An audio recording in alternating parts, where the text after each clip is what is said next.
Hi guys, welcome back to the bathroom classroom.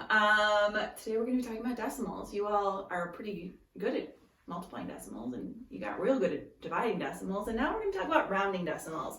That's something that we want to make sure that we're really good at before the end of the school year, and so now is the time to review it. So today we're going to round decimals to the nearest whole, tenth, or hundredth.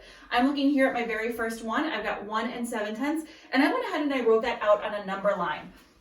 And I want to see if it's closer to which whole number, 1 or 2. 1 7/10 I know is between the number 1 because it's bigger than 1, but it's less than 2.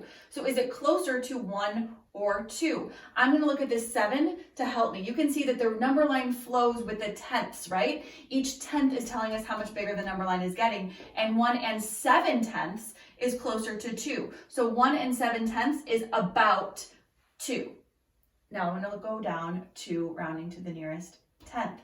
Here I have my decimal, 1 63/100. Okay, the number that's going to tell us what to round to is, of course, that number in the hundredths place. You can see here in the number line, the hundredths is guiding us bigger. So we want to look at here, this 3. Is the 3 closer to 1 or 10? Is it less than 5? We round down. If it's more than 5, we round up. So the 3, the number in the thousands place, or the hundredths place, is telling us what to do with the number in the tenths place. The 3 is closer to the number 1, so we're going to go ahead and round down. So this is going to stay 1 6/10. Over here, I don't have a number line, so I just need to think about it. This one I want to round to the nearest hundredths place. I have 2 937 thousandths. Remember, I want to round here. So this is the number I'm going to think about. Is it closer to 10 or 1? Well, it's bigger than 5, so I know that we're going to be rounding up. That means that this number needs to change. If we round up, we need to change this digit. If we round down, we leave it alone. Since we're rounding up, we're changing this to 2 94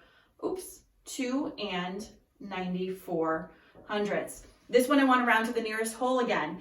8. Is it smaller or bigger than 5? Is it closer to 1 or 10? It's closer to 10.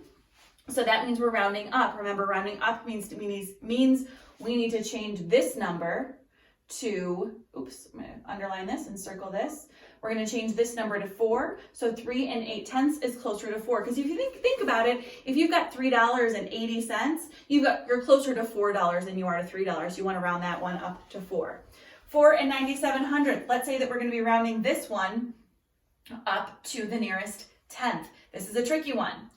We want to round this to the nearest tenth, so I'm going to look right here at the hundredths place. Is this bigger or smaller than 1? Of course, we know it's bigger. Is it closer or further from 1 or 10? 7, of course, is closer to 10. We went through that up here. 7 is closer to 10, so we're going to round this number up. How do you round a 9 up in a place value? Well, what I'm going to do is I'm going to go ahead and change that to a 0, and this one is going to actually make this one round up, and that's going to turn to a 5. Don't forget your decimal. So that's going to be, turning this into the nearest tenth, 4 9/10, is actually going to turn into a whole number 5. This down here, I want to round this number to the nearest hundredth. This is my hundredths place.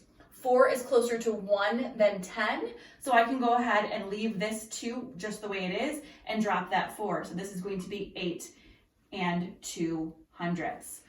Go work on your splash math.